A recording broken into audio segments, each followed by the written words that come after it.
Rico, welcome to the Marketing for Business podcast. Thanks for having me, Scott. Real pumped to be here. This is going to be awesome. Look, you're the founder of Neurofit, and I was really intrigued to find out what you do. Yeah. So straight away, what is it that you do? What is it that we do? We help, senior leaders, driven individuals, right? Identify the internal operating system that's not probably working for them. Yep. Then we rewire the heck out of it, Man, so they can perform for a long period of time. I think this is going to be an interesting chat because look, business owners here, they're always looking for the edge, and we get a lot of people, they come from marketing, but we also go through leadership, we go through business skills, we go through a whole bunch of stuff. And I think this is a big topic, right? People now want to know, business owners want to get the edge, but they also want to know why they're not performing or what's holding them back. Yeah. But also, I want to have this conversation because I was reading on your LinkedIn, you had a bit of a chat to ChatGPT. Yes. About your marketing. As we all do, or lack of marketing. And you reckon you've lost yourself in the vicinity of $500,000 to $1 million. I just thought that was fascinating. So we're going to unpack that as well. Yeah, cool. I'm all for it. I'm all for it. But first, I want to get to, because I think it's really, it's a topic that a lot of people are talking about, and it's, obviously burnout and all that sort of stuff's going on. But on your LinkedIn, you said upgrade the operator. And I really want to talk to you about that because I think it's an insight that a lot of business owners, they're like, how do I get the best out of myself? Yeah. How do I get the best out of my team? Yeah. So what do you do and how do you help business owners? Yeah, cool. So great question. The operator is the common denominator everywhere, right? So we often think our business problem it's because stress at work is crazy, and it's a seasonal thing. So we think we'll be fine when it finishes. But end of the day, if you don't change, nothing will changes. Yeah. So you go home, you're the same person there. When a person comes to us, if they would normally come to us in a state of like, man, I know I should be present at home, but I'm not. Yeah. Or I know I should be calm under pressure, but I'm not. Yeah. Or for some reason, this is starting to frustrate me and I'm overthinking, overanalyzing, or man, my decisions are delaying a lot. Yeah. Why? When normally maybe someone makes decisions on a regular basis, and then all of a sudden something's not firing the same way. Yeah. Yeah, hands down. And so then we go, cool. Yeah, well, if you want to operate like this, we go, sweet. Internally, something says you can't, something's stopping you. Your automatic system is not really working for what you logically know. So we go, cool, we're just going to find out the root cause of that and then renovate it. And then we see the other side. How did you get into this sort of stuff? Like, have you always been passionate in finding out what makes people tick? And not quite. So I got into it because my wife and I, we battled with some serious mental health issues probably when we first got married. So it didn't happen all at once. It just kind of gradually I let things slip. I was driven and naive. So, I knew where I wanted to get in life with work. And so I would work 24/7, I would work late nights, early mornings, weekends. And so then my marriage was like a Tuesday night of the week. And at the time I was like, it'll sort itself out. We'll be fine. We'll be fine. Until it wasn't. And so then my wife was like, a year in, she was like, I think we should go our separate ways. Wow. And that's when I was like, oh my gosh, I didn't marry my job. I married my wife. What am I doing here? And so I did the first move that I thought would be super heroic. I was like, sweet, I'm just going to quit my job and find a 9-to-5 and learn how to do this husband thing. Yeah. Right. And that what it did was it made room for everything that was bottled up to now come out. Yeah, come out. And right. Yeah, that's in that second year was harder. She then let me know she was battling suicidal thoughts and depression, all this kind of stuff. And so at that time, I'm like, what the heck's depression? What's anxiety, right? True. Like all this is new. I'm too young for this. Like that kind of those thoughts. And so when she told me that, my spiral began, right? So I started feeling guilty. It's all my fault, blame. Yeah. And then, as a male, did you try and just fix it as well? Oh, 100%. Well, no, that's why I spiraled, because I thought I was fixing it. Yeah, true. I left my job to help. And what? It's worse? Yeah. This is, and so you're like, I'm a failure. This is embarrassing. Don't tell anyone, right? So all of that happened. And then 3 weeks in of just constantly thinking and spiraling into guilt and shame. I don't want to get up in the mornings. My drive for life is gone. Wow. Motivation, and so now we're both in the pits, Yeah. right? And so I think it's about a year and a half. We tried all these things that people say we should do. You know, go to the gym, write your gratitude list, do some breathing exercises, eat healthy. So we did all these things, but yet we just got worse and worse. And then a year and a half in, someone was like, you know, Rico, where you leading your wife?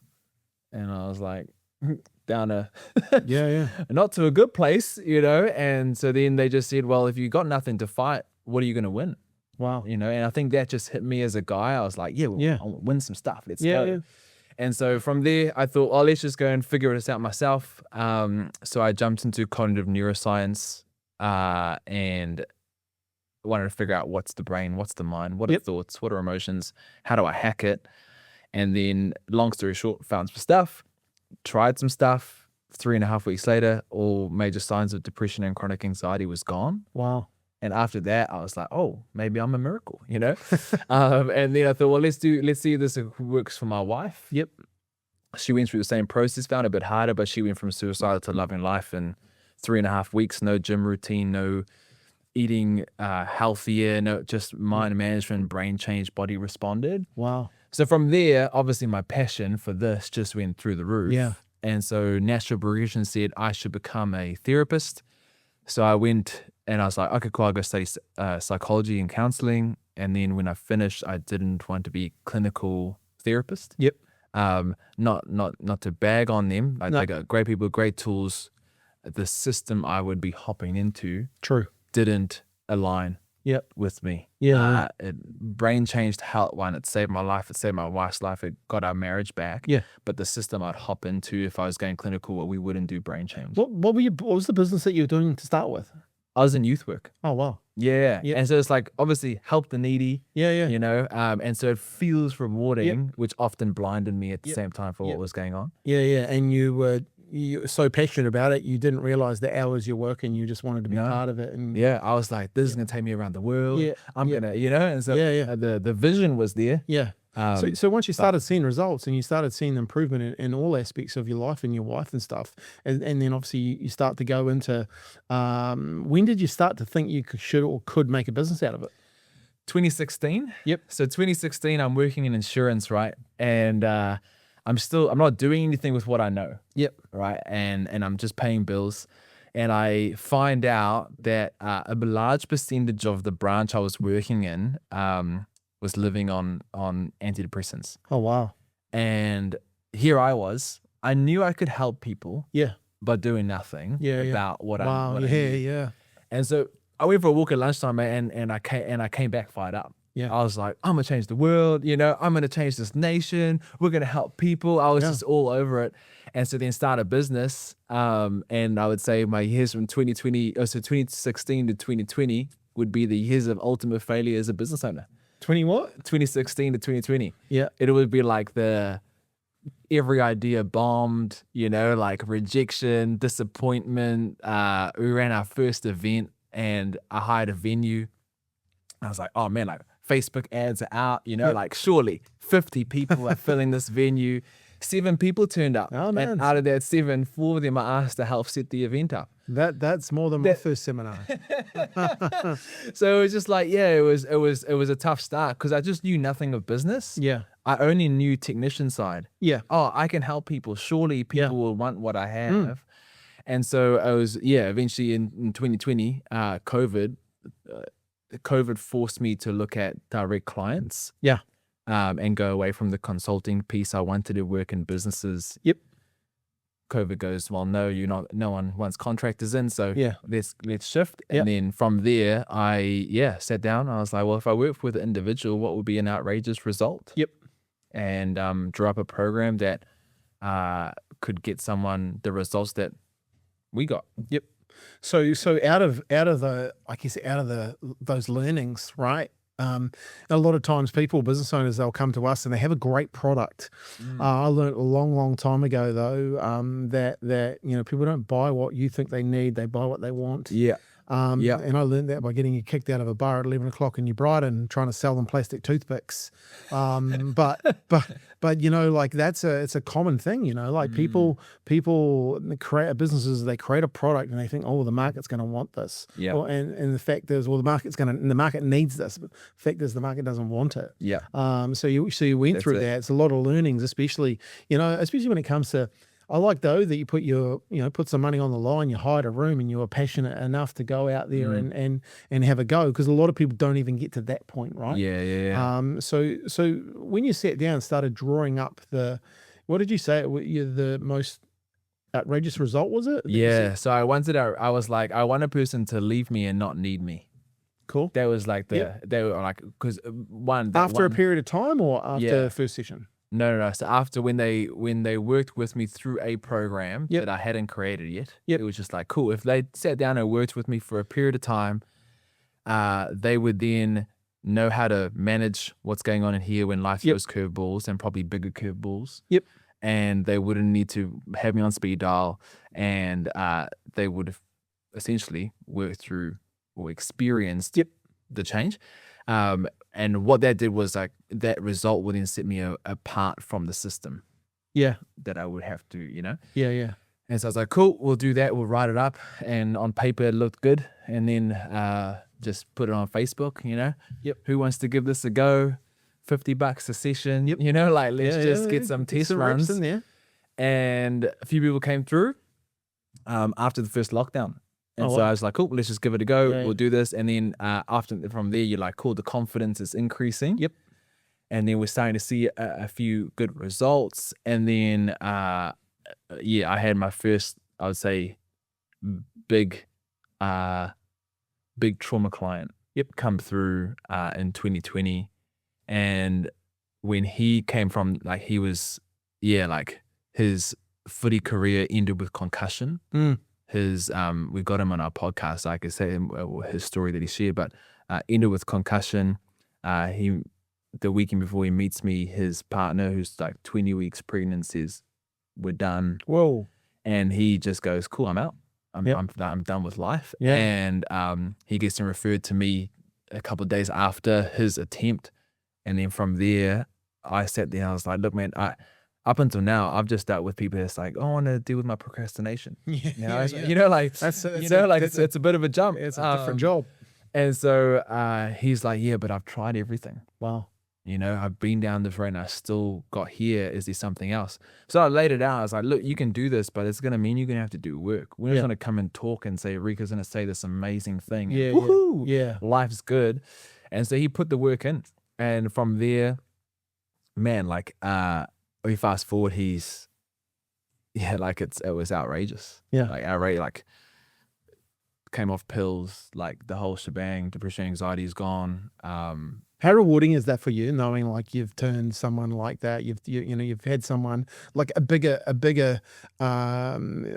problem issue came to you, and obviously he had probably nowhere else to go, so you were kind of stuck with him. Yeah. But you followed your process. How rewarding is that for you now? Like when you I give him a lot of credit. We've got his testimonial literally printed out and hanging up in our office, simply because like that was the moment where I said, oh, this actually gets the results. Yeah, that's I thought cool, about right? it, but then it happened. Yeah. And so from there, I was like, well, I don't shy away now. Let's go. Like, someone's out there. Let's get it. Because a lot of times, I talk to young people about this, especially in coaching and stuff with cricket or football. Sometimes I always tell them, hey, look, I believe in you, because sometimes people, and especially younger people, they just need to know that someone else believes in them. And that's a big part of what probably, what goes on with a lot of young people is no one believes in them. So if you believe in them, and then one day that switches and they believe in themselves, and it's a game changer, right? And I think a lot of times, someone just needs to see that you're in their corner. Yeah. I know even from a marketing perspective, we consider ourselves marketing partners. Because where it's a partnership, we work with companies to grow them and help them. Yeah, no, it's too true. Mate, you wrote something really interesting, and I want to understand it more. So you wrote here, most exec leaders optimize strategy, but very few optimize the strategy. Talk to me about that, because I find that really curious, and I think it talks to the heart of what businesses are doing, especially in times that we're in now. We live in some crazy times, like technology, potential wars. We're just coming out of recessionary Yes. times. Yes. Like there's a lots going on. Yes. So talk to me about that. Yeah, well, I think when you look at that, strategy is just like it's such a good word that every leader wants to say, oh, I've got strategy. Let's go. We can now move and take action. It's one of my mottos, man. Like, You must design your marketing strategy, the tactics to produce the results you want. That's it. The reason though is I see so many businesses just run Facebook ads and then wonder why it doesn't work. Well, there's no strategy. No strategy. Same thing with brand, right? And so if I think what a lot of leaders or business owners definitely find themselves in pressure. Yeah. Right. And so then they go, cool, I need a strategy to get out of the pressure. Yeah. And so then they look at environmental change. Yep. We need this person on board. Actually, we need to get rid of this person. Our marketing sucks, or actually our CRM doesn't handle. So they look at all these things that's causing pressure. Yep. But what they're really trying to get rid of is what pressure's squeezing out of them. Okay. Right. And so if pressure squeezes you, and out comes overthinking, and out comes snappiness, and out comes self-doubt. Yeah. And I'm starting to get this stress response out of me, then I think the strategy is going to get rid of what I'm feeling. Yeah. Because it does, well, for short term, because it relieves pressure. Yeah. But it means what came out goes back in. And so for us, we go, well, this strategy is to go, how about you just get rid of that stuff? Yeah. So then you can stand in amongst the pressure and then not squeeze out a fear response. Yeah. Like it. And then you can see differently. Yeah. And so that's basically the process. So standing in the pressure, talk to me about that. How does one do that? How does one stand in the pressure? Yeah. I'll give you examples, right? So pressure is different for everyone, right? Someone's expectation can be pressure on you, but it might not be pressure on someone else. True. So it might not squeeze that person like it might squeeze you. Yeah. The best part is when an environment pushes your button, being pressure, and what comes out you don't like, then you can go, hold on, well, it's not about avoiding the environment. I can actually change what comes out of me by dealing with that internal operating system. Yeah. Then I can stand in amongst the pressure and it squeezes me and I'm able to operate at my best versus out of running away. Yeah. You kind of learn that as being a parent, right? Like you become, you like sometimes you got to catch yourself being a parent. And I know the parents listening, I know you have kids as well. We'll get this because you snap for no reason. Yeah. And you kind of wonder why, what happened? Where did I become so old and grumpy? Like, what is this thing that I've become? So that's part of it, right? Like, and kids are really good at triggering you. Oh yes, it's like their job. That's they sign a contract, trigger your parents, right? So I get that what you're saying there is that having the tools to be able to sit and in some way, handle those inputs coming to you, so there's not an output. That just, I'll give you like a story example, right? We'll use like more of like a business ownership space. So I was working with a person and high pressure job, right? But she's a high performer, love performance, and every year her performance is she's winning awards and all this kind of stuff. Yeah. But she came to me and was like, Rico, I've got to change something because what I'm doing is not sustainable. Yeah. What I'm doing is I'm working 70-hour weeks. Wow. What I'm doing is I can't stop thinking about my angry client. Yeah. I can't stop thinking about what they said to me over the phone. So I'm at home, and then I go above and beyond to try and rectify situations and all that kind of stuff. And so she was like, I struggle, I paralyzed with decisions. And never used to be. Yeah, never used to be. And so there's pressure and it squeezes her to operate like that. Yeah. Right. Especially when we fast forward, because we go, cool, let's rewire all that fun stuff, right? So we fast forward. She goes to me probably 3 weeks ago. I was like, how's things with decisions? She's like, what do you mean? I was like, what do you mean? Like you used to be paralyzed with making decisions. She's like, oh no, not anymore. Like I can't remember what that was like, And I was like, cool. So let's do a quick audit. How much time do you reckon you spend in indecision? If we go back 6 months, and she goes, oh, at least 15 hours a week. Wow. Right.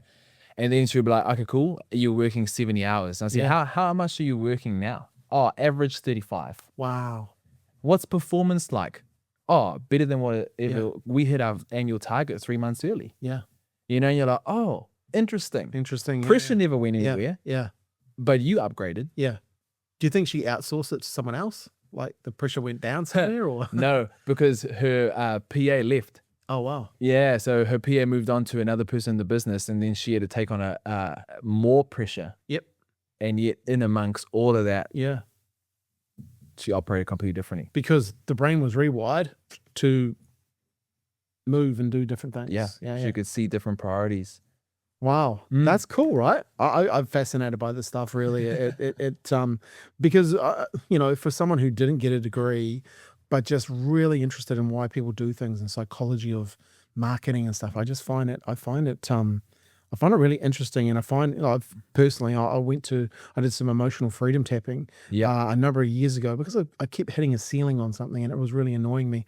But it was amazing how my life changed after that, you know, just after doing that work and something come up, and I've shared it on the podcast before, but it was incredible how doing that work and I didn't really know what I was doing, but the breakthrough was amazing. Yeah. And then after that was crazy how results just became so normal.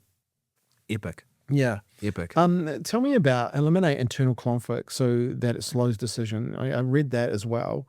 Tell me more about that, because I think, you know, that eliminate that internal conflict is a big thing for a lot of people. We as humans, I think we overthink stuff too much. Yes. We worry about stuff that's not even going to happen, right? Yes. Like, it's crazy. We've got some trips coming up overseas and all that sort of stuff, and we've already had people tell us, well, you shouldn't go.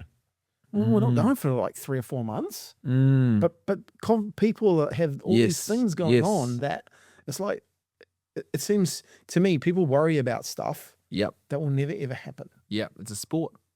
It's a sport. Yeah, the warriors are the warriors, right? That's it. Like the moaners are the moaners. And yeah, so you know, tell me a wee bit more about that, and I guess getting to the crux of it. How do you get over it? Well, because I think slow decisions is, and it's kind of what you've talked about a wee bit, but slowing decisions is really, really, it can really harm a business. And I think it's a muscle people need to. Yeah, 100%. Well, I think you're right, especially when you're like, you know, when you look at a decision that you're taking, let's say you're overseeing a department that's bringing in $1.5 million, you know, a month, or they are moving 1.5 million a month, and so you're like, cool, I've got multiple departments under me, and then say I'm taking, I've got all these decisions to make. And so I'm averagely taking about a week or two to make those decisions. So then you go, cool, every department is now on halt, which means future movement of resources is on halt. By your, you know, but we don't look at it like that. No. At the same time, you also got to look at, hold on, if I'm getting paid a salary of, like, let's say I'm a CEO, I'm on a $300,000 salary, and I'm working 60 hours a week, but 20% of that is an indecision. And you go, man, I like, you know, honestly, I used to see this when I worked in the corporate world. I used to call it the $250,000 handcuffs.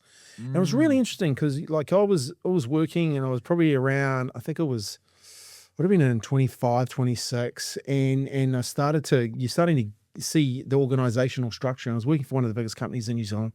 And you could see at a certain level, people stopped making decisions and things started to slow down in the organization. But when I look back rationally now, I can see why. You know, they're making $250K a year. They've got a big mortgage. They've got all this other stuff happening. It's safer not to say or do or be anything to protect rather than to prosper. And I guess that's what you were talking about, right? Like, people slow down that because, well, what's the flip side of this? It was more, and this thing is like, it's just added pressure. And because every decision takes mental energy, right? Like, decisions take energy, and so every decision you are making, it's like you are, like you're pouring out a little bit of energy that you have for the day. Every time. So you have two ways to look at it. you take like like a classic Mark Zuckerberg, right? Oh, he wears the same thing every day and he eats the same thing. So you're like, cool, I've eliminated decisions to restore energy. But the thing that takes most of your energy is ruminating on an internal conflict. Yeah. And so if I am, if the decision is going to impact how people see me, and my internal conflict goes, I care how people see me. Boom. Yeah. I'm now trapped. Greatest gift you could probably give someone is, and I learned this from Brad Sugar's entrepreneur out of America, owns Action International. I remember him saying in a seminar here, what anyone else ever thinks of you is none of your business. And for some reason, I just get that, and I live it. Yeah, I actually don't care. Well, I care what certain people think that matter. I'm not defiant. Not defiant, but I'm not, if someone online who doesn't know me, if they called me out because of this conversation, I would not care. And I think a lot of people do care too much about what strangers think. 100%. I think of like, you talk about, right, what's eliminating the internal conflict. If I think of, so like, let's say I take my phone and my phone is a person's overthinking. Yeah. So they're overthinking about something. What our natural tendency to do when we overthink is we look at what caused the overthinking in that moment. We say, cool. Oh, it's because there's this pressure on, or this expectation, or this person has said, I now need to do damage control. Right. So we start to put things on top to get the symptom of overthinking or overanalyzing down so we can manage it. The only thing is, beneath the symptom in your brain, they're all built on past emotional memory. So times where you felt rejected, guilty, abandoned, embarrassed, shamed. Incredible. So all of these past emotional memories, one, they're not dormant, they're active. And the reason you got triggered is because something in that memory got triggered and it's sent up. Boom. So if all we do is put things on, go to the gym, eat healthy, it's all for right now. Your internal operating system down here remains. So what we do is we go, cool, now let's scrap all this stuff and let's go down here, and then we're going to rewire what we would call toxic emotional memory to healthy emotional memory, and then that has nothing to stand on. Hey, it's 2026. You're listening to this podcast and you've probably heard of AI. So here's what I want you to do. We've created a free playbook that'll actually help you with AI and help your business get recommended. So all you need to do is go to the show notes or the link that's in this video, and I'll send you this playbook for free. Where do you think, like, in your opinion, where do people get that toxic emotional memory from? Oh, everyone's different, right? Because everyone's lived a different story. But it's estimated that you see any given situation through 4 to 7 past memories. True. And so that's where like the being misunderstood, miscommunication comes in, because I can go to, I remember this one time, went to speak at a bank, right? And I've got a room of 60 bankers. That's 45 to 60. And here comes in this young guy is going to tell me how to think. Right? Like, and so immediately there's this bias. And their bias is based on their past memory. So if their past memory goes, well, young people are arrogant, young people ... But I can give the same presentation to a different person. And so what we do, we got to say, well, I got to know that everyone's where they are at because how they've allowed their system to be wired over time. But they were unaware. And so the best part is like we go swimming. That is the crazy part too, right? Like unaware. And the beautiful thing that you must have though is when people come to you, they are at some point aware. Or they're aware at something today that is. I remember going to see Karen. She was EFT. I was aware. I was so frustrated getting past this income level, but it wasn't actually income level that was the frustrating part. It was that, and I would spend my money, and money was very easy to make. And it came down. And a long story short, it was my great grandfather. My grandfather was wealthy, had 2 farms. He would come home, he got hit in the head by a post thing. He'd come home and he'd put all the money, if I was out there for school holidays, he'd put all the money on the table and he'd give it to me. And then my uncle did not like that, and he'd call me a weasel. And I didn't know this, but I obviously attached to Yeah. getting that money really easily to being a weasel. Yeah. And no one wants to be a weasel. No. So he would call me that. And it came up in this session that this money, because it's saying came so easy to me, Yeah. I will get rid of it. It's like you don't deserve that. No, man. So when I was making all this money, I'll just get rid of it. Yeah. And then I went through this and I realized it, and I was like, whoa. Yeah, crazy. How crazy that is attached to me. Yep. And I was like 8, maybe 9. Yeah. And here I am as a grown-ass man, and I'm like, this is, but it was there. And I was so grateful. Like, my life completely changed from that situation. And that's why I'm always fascinated, because I knew something was holding me back, but I didn't know what it was. Yeah. And I'm sure there's more work to do, but, Oh, well, that's where, like, if you're done, you should be dead. Yeah. Yeah. We're all growing. And I always say, like, every time you grow, it demands, there's a greater pressure. Yeah. It demands a greater version of you. Yeah. Well, this is the next question I've got then, because you say in your, I think it was on LinkedIn in a post, growth at scale requires clarity internally. Yeah. Because a lot of business owners, I want to grow, but then the handbrake comes on, something happens or whatever. Like, so talk to me about that, because I think it's a real good point for business owners. Oh man. Because most of the businesses I talk to, most of them come talk to us, they want to grow, and they want to do it yesterday. I think this is the biggest part, is we've got to look at so on a business scale, we look at, we want to hit some goals, right? And goals are good because it feels like we're successful. Yeah. The only thing is, every time you hit a goal, you're going to make a new goal. Yeah. And when you make a new goal, it's going to be bigger. Yeah. And the bigger comes with something you don't know or have experienced yet. Yeah. And so what we have to look at is, are you the person that can manage that pressure? Yeah. I think of, here's a classic one, Justin Bieber, right? The man's clearly gifted. He can sing. And his talent took him from YouTube to selling out stadiums very fast. Yeah. He also fell very fast. Very fast. Not because he lost his gift or his talent. It's because who he was could not handle where his talent took him. And so I think what we see is a lot of business owners are ambitious about where they want to get to. Yeah. But they have no idea that their skills can unlock the door, but who they are determines whether they can stay. Yeah. I was watching something with Gordon Ramsay the other night. Fascinating. He's created a brand new series of restaurants in one of the highest buildings in London. Wow.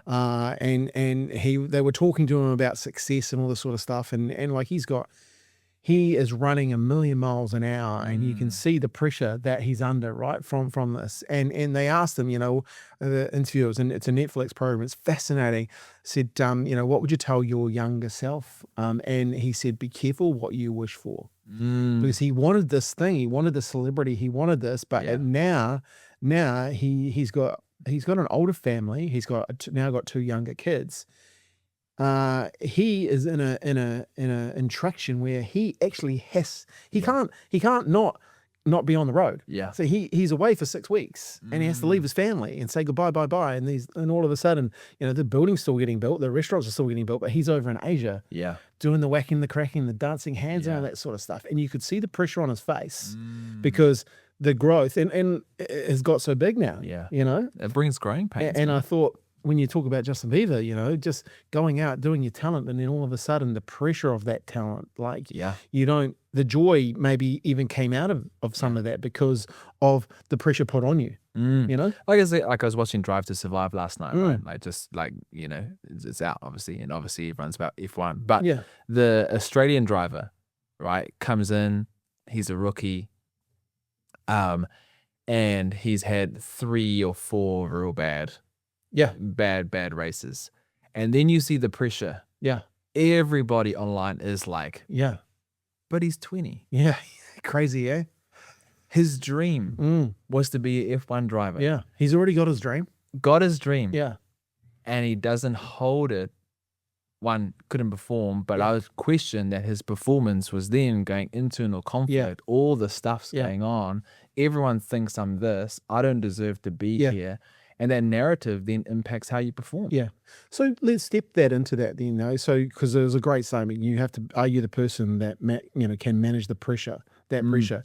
What's it, if, I don't know, is it a 10-step program? Is it a 3-step program? What do you do to become that person to manage that pressure? Yeah, great question. So our program, so it's a 12-week program, right? So a person will come in, I'll take them through 3 main stages. Stage 1 is identify as many puzzle pieces as possible. Yep. That gives me a good indicator on what's happening internally. Nice. So we're looking at past, today, upbringing, what's triggering you, all that kind of stuff, future. Once we get that, then we move into stage 2, and this is where we get to work. So like, this is where we're going to rewire. And so I make a strategy to go, cool, this, if we start here, we're probably going to hit all of these things on the way, and it's not going to be easy. Yeah. No, you got to know, you got to put the work in. Yeah. And When you say it's not going to be easy, what's going to come up? What people? or the most guaranteed thing that's going to come up is what you've been avoiding most of your life. Yeah. Right. Yeah. And so, but often it's you're looking at emotions that you don't normally look at, thought patterns you don't normally look at. You're going to admit beliefs that you didn't know you believe. You're going to look at memories that have validated all of those things. And then, but instead of just looking at it, we're going to give you the tools to rewire it on the way. So it's like, oh, cool, I'm not going to be victim to what comes up because I'm going to be able to become stronger. Nice. I like that. Once we get out of that, then it's like, cool, now we can look at what does moving forward look like. Yeah. Now we can look at how do we create a purpose? What is vision? What is clarity? What is contentment? All the good stuff that you desire. Yep. And then we go, cool, do you have a strategy now? You've grown to here, which means your vision has changed. Yeah. You know, so your vision 12 weeks ago was probably out of an escape of what you're feeling. Yep. But your vision now is, I'm not running from anything. I want to go towards something. Yeah. And it's awesome. Yeah. Great. Here's a strategy to continue without us. So we give them a strategy, go, cool, if this comes up, I pull this in. If this comes up, I can pull this in. And then people, what they do now is a lot of clients go, cool, can we meet once a month? Nice. General check-in. I want to continue. I want to make sure I'm on track. And it kind of goes that way. Because people that want to get those results want to keeping those results. Oh, right? yeah. Like they understand that this thing in here is it needs work, right? I think it unlocks a whole new area of life. Yeah. Right. Especially we get a lot of clients that's like, man, I've actually done exceptionally well Yeah. in business. Yeah. And then they enter this other part where you're like, well, you can do well in business and not lose your family. Yeah. And you can do, like, Yeah. Look, game changer. we had James Lachlan come and talk to our clients last Thursday. We had a client breakfast, and it was fascinating to hear some of the outcomes that clients have gone and done because of that conversation, simply just around priorities. Yeah. Getting you clarity on your priorities, and it was, for me, that was cool, because one of the reasons I love helping clients. I love getting them together. I love making them think. But just, something like that where people, can take the time to, okay, well, why am I doing this? Well, actually, I'm doing this for my family, but I'm not seeing them. Yes. Yeah. Oh, something's not happening there. Something's not happening there. I get it though, because in the stage of business, look, and I went through this when I had my first business. I would be working till 2 a.m, sometimes 3, up at 8. Yep. And that is definitely not sustainable. No. But I get it. And looking back now, I understand, but I probably didn't really understand. Right?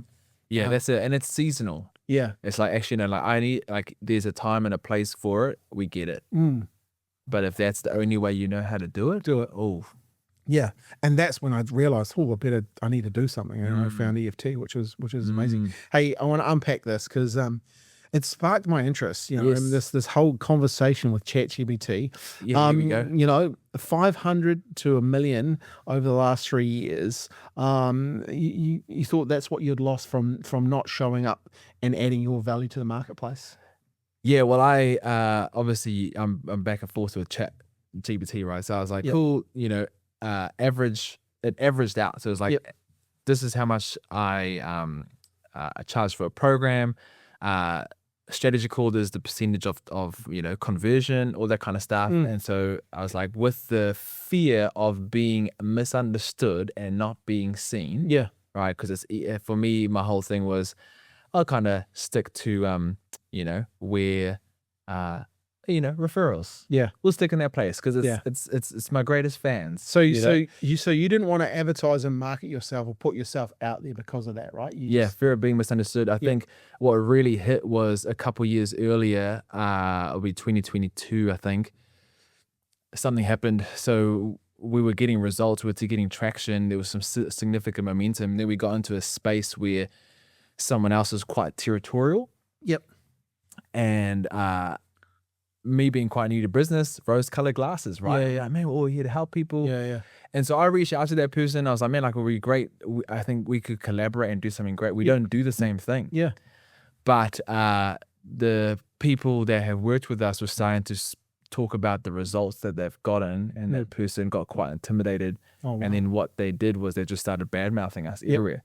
So I then felt super intimidated, like I'm not wanted there. So I then just went, pull back. And out of that, tall poppy syndrome came in hard.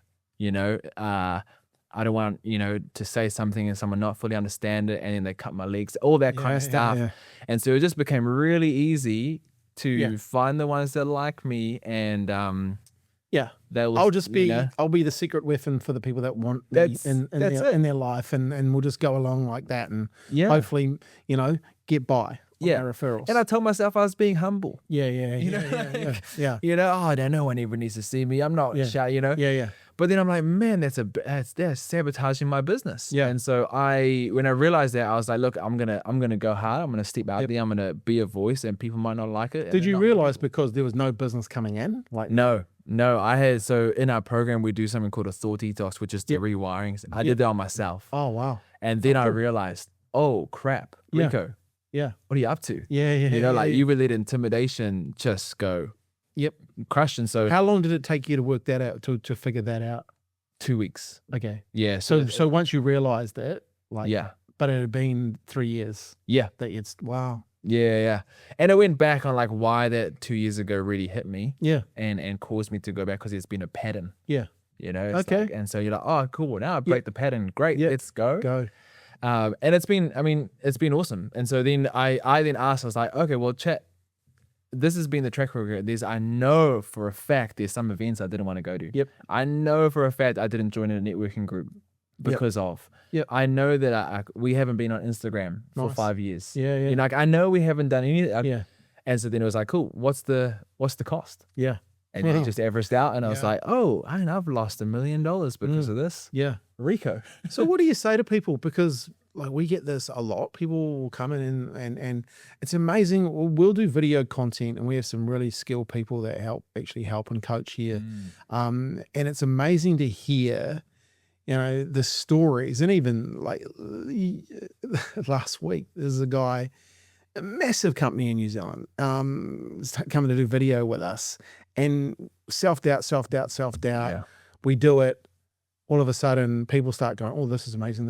You're amazing!" And he still today thinks, "Oh no, wasn't that great?" But what is that? You know, and why do people do that? Is it just the fact that they don't want to be disliked? Yeah. Well, I think that client, you should send them to me. Yeah. But I mean, one, it's a common thing, right? Especially in New Zealand, it's probably more common in New Zealand. Because tall poppy is a pretty significant thing of, I don't want to be misunderstood. I don't want to be seen as this like cocky person. And then I actually don't think I'm that good. Yeah. And unfortunately, imposter syndrome says you will always feel that way no matter how good you do. Yeah. You know, we had, like, you think of like Michelle Obama. Yeah. You know, like battle with self-doubt or imposter syndrome. You're like, so I'm pretty sure she outperformed everyone in the world. So why is performance gonna? And so it's always gonna be is a difference between like, hey, I can be good at something, but self-doubt says that my worth is attached to what people might think. Yeah. For the video part, or my worth is attached to what I'm good at. Yeah. And so if someone thinks I'm not good, you know, I might not be worth it. Yeah. And do you think then, like, so people will just give up so quickly once someone gives them a bit of a cut? Yeah. Safety. Yeah. And is that because like their reasons for doing it are not big enough? Or is it purely this thing in here is flow to fight? Like it just starts to trigger as you get triggered by it, and you're like, it's safer not to do anything. I think it's a complex question because it's you can't plaster one reason on all of it. Conviction will see you so far, Yeah. right? Like you have you can be great, like Tiger Woods. Yeah. Imposter syndrome, self-doubt, never believed he was good enough, yet he was the best in the world. Best in the world. Yeah. So everyone else thinks he's awesome. Yeah. But he doesn't. Yeah. And so then we got to go, well, that's not success. Well, for me, it's not success because you hated the journey. Yeah. True. And so then, but everyone thinks you are. Yeah. Awesome. Yeah. And so I think when it comes down to it, you're like, yes, there's two parts. There's externally, if you want to build something, yes, conviction, vision, you need to be motivated. You need to go, cool, I'll look fear in the face and do it anyway. So you need all these things, but then your internal narrative determines how long you do that for. Yeah. Fully agree. If that makes, Yeah, and so you need to work on that internal narrative, right? Like, and you, once again, this is what you're talking about, upgrading. Yeah. You know? Well, I always think of it like when you have an idea, you'll sit down with someone and you have this epic conversation and it's logic and it's hope and you're like pumped. Yeah. And then you leave to action. Yeah. Now the journey's emotional. Yeah. Yeah. Logic is gone. Logic is gone and the rubber meets the road. And the rubber hits so then you're like, oh, if I suck at my emotional management and my mental management, why do I think I'm going to last on this road? Yeah. And so that's kind of where that's where you pick up, right? And like help people along that journey, because, you know, I always say to people, like, people want to do business with people they know, like, and trust, right? So know is about, okay, well, character. What sort of character you want to turn up? And I always say to people, hey, if you, especially when it comes to putting out content and that sort of stuff, just be useful and helpful, right? And it'll get you so far. But I can see how people now, that's kind of pushing some people when their internal dialogues never. And like, well, I remember there was a client last year that no matter what we did, it was never good enough. Yeah. And I did say to my team, this is not us thing. Yeah. This is not us. This is a them thing. You know, and look, we have to let that go because we can't fix that. No. Because it was always something was wrong with our videos. And I've been around that long enough to know that actually they were on point, they were perfect. Yeah. To the point that she was picking then on other people.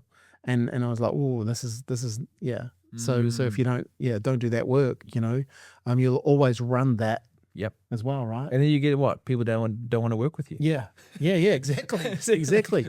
Yeah. Yeah, it's dangerous. But I think the struggle is that people they're just blinded to it. Yeah. They don't see it as a thing. Yeah, and I can see how that can play out because I've been around enough people. Tell me now, what do you do for your marketing and how does it change your business? Yeah, so marketing would be simply LinkedIn. Nice. Is probably where our ideal clients sit and they can get directly to a coffee. Yeah. We kicked off Instagram last year. Nice. And so we're putting out, because we have a podcast, we put our clips on Nice. regular, and it's probably become my fun creative outlet. What's your podcast called?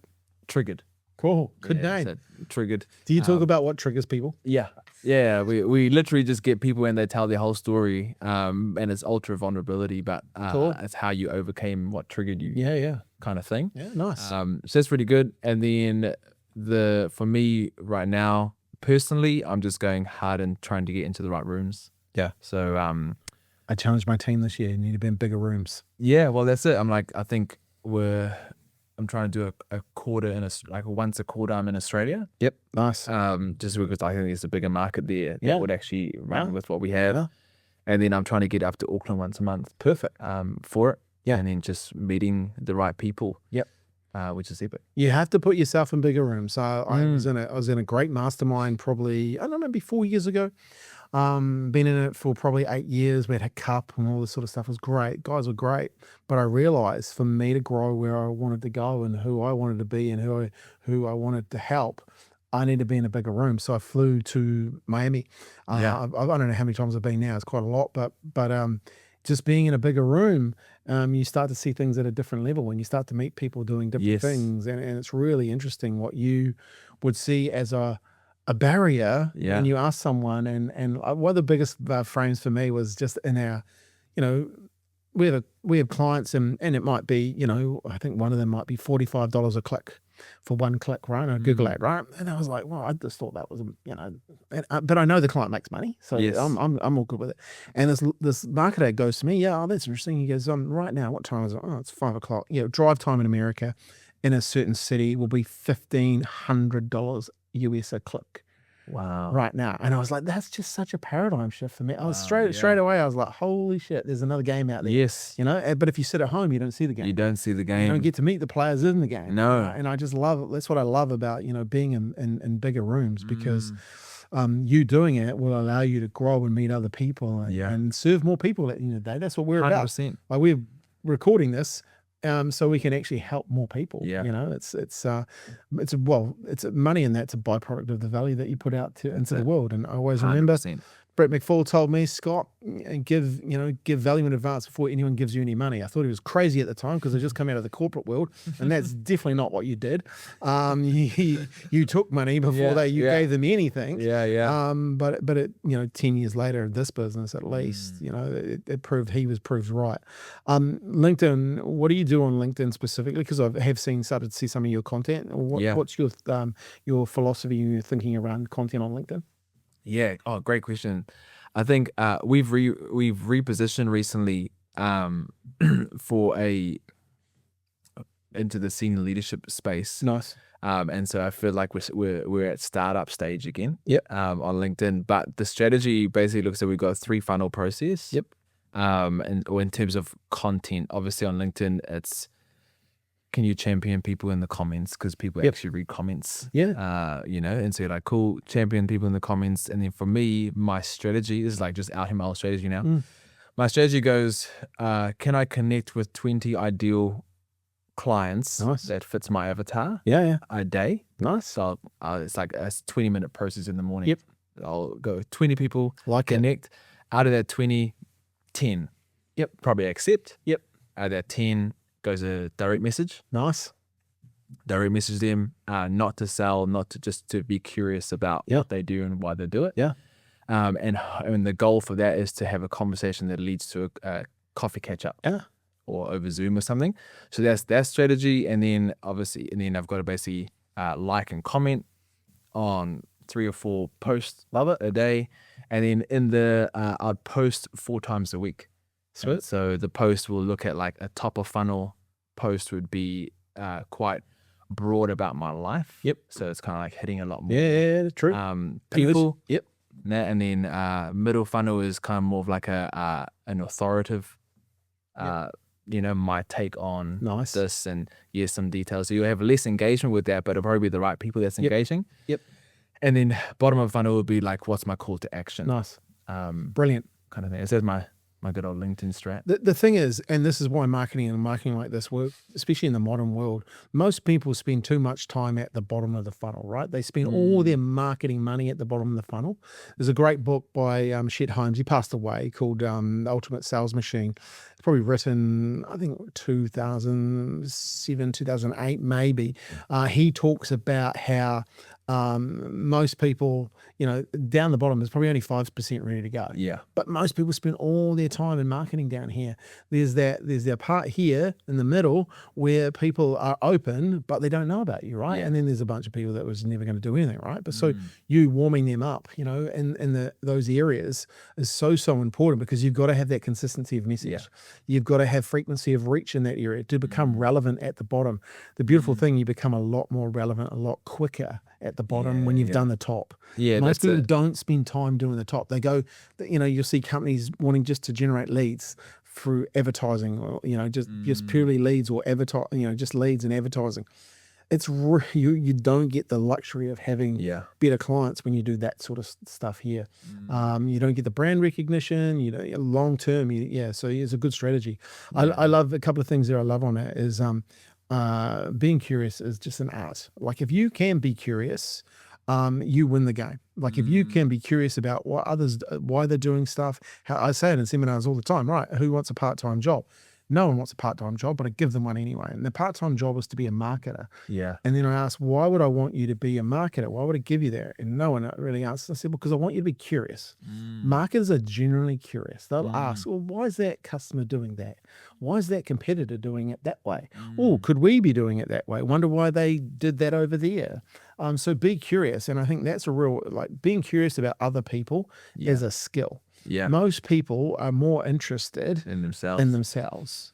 If you could be interested in other people first, like waiting to listening to, like most people are just listening to reply versus listening to be interested, you know, like just trying to find out what makes them tick. You win.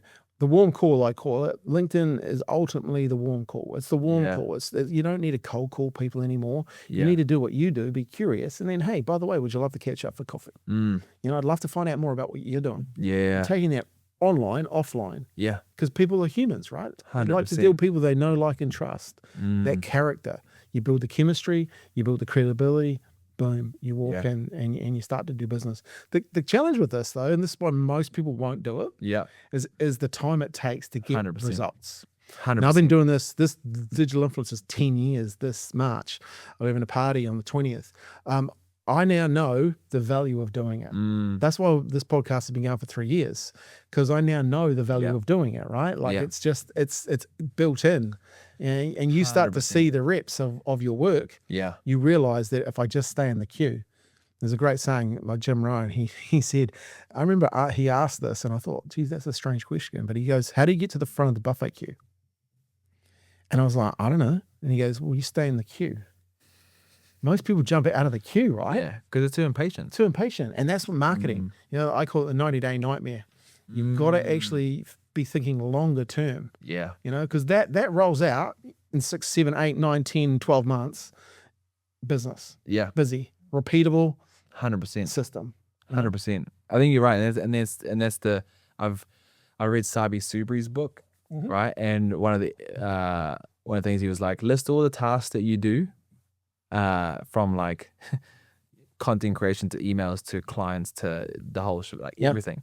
And then he's like, just highlight what brings in something. Yeah. You know, and I was like, whoa, 42 tasks, 2 things. Yeah. And I'm not doing it. Yeah, well, dollar productive activities. You know, Dan Kennedy said it best probably, and also Ryan Dice, who Sabri's probably modeled. Yeah. That, you know, dollar productive activities. What are the dollar productive activities? And like, yeah, as you say, what are they? Okay, well, that's dollar productive. Spending 20 minutes with the ideal clients who can and want to buy your services every day is smart. Well, that's how I view it. It's tedious, but it's dollar producing. Why did you start a podcast? Because I believe every business owner, if they could, should start one. Yeah. And video podcast at least. And even if they're only answering the questions that their customers should, 2 things. Frequently asked questions and should ask questions. Yeah. You should just start a podcast on that. I believe every business should, especially in the world of AI that we live in. Yeah. And what these engines now want from you, and how you become, well, I have a thing called ACT: authority, consistency, and trust, and how you build it. These 3 things. We're actually going to be running workshops in here for random people that want to come in. But, you know, why did you start a podcast? 2 reasons. One, I had to challenge myself to put my face out there. Nice. Right. After that whole intimidation thing, I was like, you know what? Screw it. Like, end of the day, I'm a personal brand. Neurofit is me. Yeah, you know, people want to work with me. They can go on ChatGPT and get some strategy. No, true. You know, so it's like, well, it is me. Be bold. Put myself out there. That's a great realization. And then I was like, well, I'm like a let's go all in then, you know? And so I did that. And the other reason was I knew the voice that we would have in the podcast will be different because we would be story-based versus giving ABC strategies. Nice. And so then it widens our reach in terms of building a brand. Yeah. Stories are real versus just right. Yeah. And it's real, like it's a for you, brave to have people come on. People are brave to come on and share their story on your podcast, right? Because, you know, that a lot of that is really, really emotional, but at the same time, what a conversation, because you're giving the people that could come to you permission to come to you. That's it. You know, because you're creating a safe space. Yes, and I think you're right. Like I think that what's really cool is that once they do, people want to do business with people. Totally. And I had like one time I had like a client, plumber. He was like, I was listening to a podcast of this person of Ash Clutterbuck. She's on a podcast. Mary Nelson, not Clutterbuck, but she shared her story, and he was like, I was listening to her and never realized that that's the person I'm actually going to go catch up with because she's a property manager and we need to link up with in terms of houses. And I was like, he's like, I feel like I know who she is, that's cool. and I feel like, but I was like, that's gold. Yeah. So yeah. I've had people on my podcast that get business from being on the podcast, and they'll come back to me and they will, if someone's interested in doing work with them, they send them the episode. And the most common thing people get back is, I think it feels like I already know you. Yeah. And how good's that? Yeah, that's epic. It's like they have the news reader on at 6 o'clock. Not that I watch the news, but it's that effect, right? If people see them again and again and again, they feel like they know trust. They know you, they like you, they trust you, because the like part's real interesting. Like is about creating chemistry, and the more you can create chemistry, the more people will obviously like you, right? Yeah. And then trust is about demonstrating your credibility. Well, there's no better way to be demonstrating credibility and to be in front of someone with video who you have helped or are sharing their journey, right? That trust goes up, right? 100%. And that's why I say for a business, I just love it. And the ones that we work with are doing this now. And I think it's just a game changer. It's a game changer for like the AI and all that sort of stuff, but it's actually a game changer for them as a business owner, because they are answering the questions, they're sharing, people get to know, like, and trust them, and it just speeds it up. That's it. Mate, it's been a great conversation. If people want to get hold of you, because I know they will, where do they go and how do they get hold of you? Yeah, so obviously the easiest way is to go to neurofit.co.nz, fill out a form. Let's catch up. Otherwise, LinkedIn, I'm on there on a daily basis. Yep. Message me. Nice. The place would be, And what's the process? So if someone wants to get involved, someone wants to find out more, how do you work with people? Like, obviously you talked about your 12-week program, but is there an initial conversation? What does it look like? Yeah, so basically if a person's like, hey, I'm really interested, I would say, cool, let's just catch up for a coffee. Yep. Or if you're not in Christchurch, we have a lot of people that's not, we'll basically just catch up and talk life. Yep. And then in that, we get to see, will this work for you? Nice. Or if there's something else that I reckon will probably be better for you, yep, I would say, that you should do that. At the same time, you also get to gauge, like, do I actually like the process? In that catch up or you can call it a strategy session, right? In your strategy session, we're just mainly like black and white with, this is, if I think this is going to help you, this is what it looks like, this is like time commitment. Yep. You need to want to do this, because if you don't want it, you just need it. Yeah. The results are not going to, so we're very black and white. And then from there, most people are like, heck yes, let's go. Yeah. Nice. So good. Hey, last question. What's the gift that business is giving you? Oh man, there's so many. Growth. Yep. I would never have grown so much in who I am if I did not take the jump. Yeah. It's the ultimate personal development game. Oh, 100%. Yeah. 100%. Yeah. So that's the biggest gift. I like it. All right, man. Appreciate your time. Hey, so this has been fascinating, Chad, and I guarantee you it's gone so fast. If you've been listening to it, we've been going for an hour, and we've gone through so many topics. But one thing I want you to think about is where you're at. Is there something that you're knocking up against a brick wall? And let this podcast be maybe the trigger, we'll call it, to actually do something about it, because it doesn't have to be that way. I'm a wee bit of living proof that it doesn't have to be this way, because I went from really frustrated to owning a multi-million-dollar business that I never thought it was possible, right? And it was till something changed and I got help with it that it did. So if this has triggered you, and if you've felt like you're knocking up against a brick wall, man, give this guy a call, go and have a coffee with him and see if it is for you, see if you can and help you. Because look, you've got some pretty amazing results. Check the results out on his website, etc. Go and listen to his podcast, investigate, because you owe it to yourself to go a wee bit deeper into what's going on, because this thing between our ears, man, it is an incredible piece of tool, but it needs some guidance, because some of those old beliefs don't need to hold you back anymore. No. So Your other job, though, is you need to share the podcast. Yeah, please. I just love it. You know, we actually hit a real big bump last week with me and Renee's podcast. So please share it. Please share. It helps us out. It helps us to reach more people, and it actually helps the New Zealand business community. And so please do that. Until then, though, I need you to go out there, have fun, take action, and as always, celebrate your victories.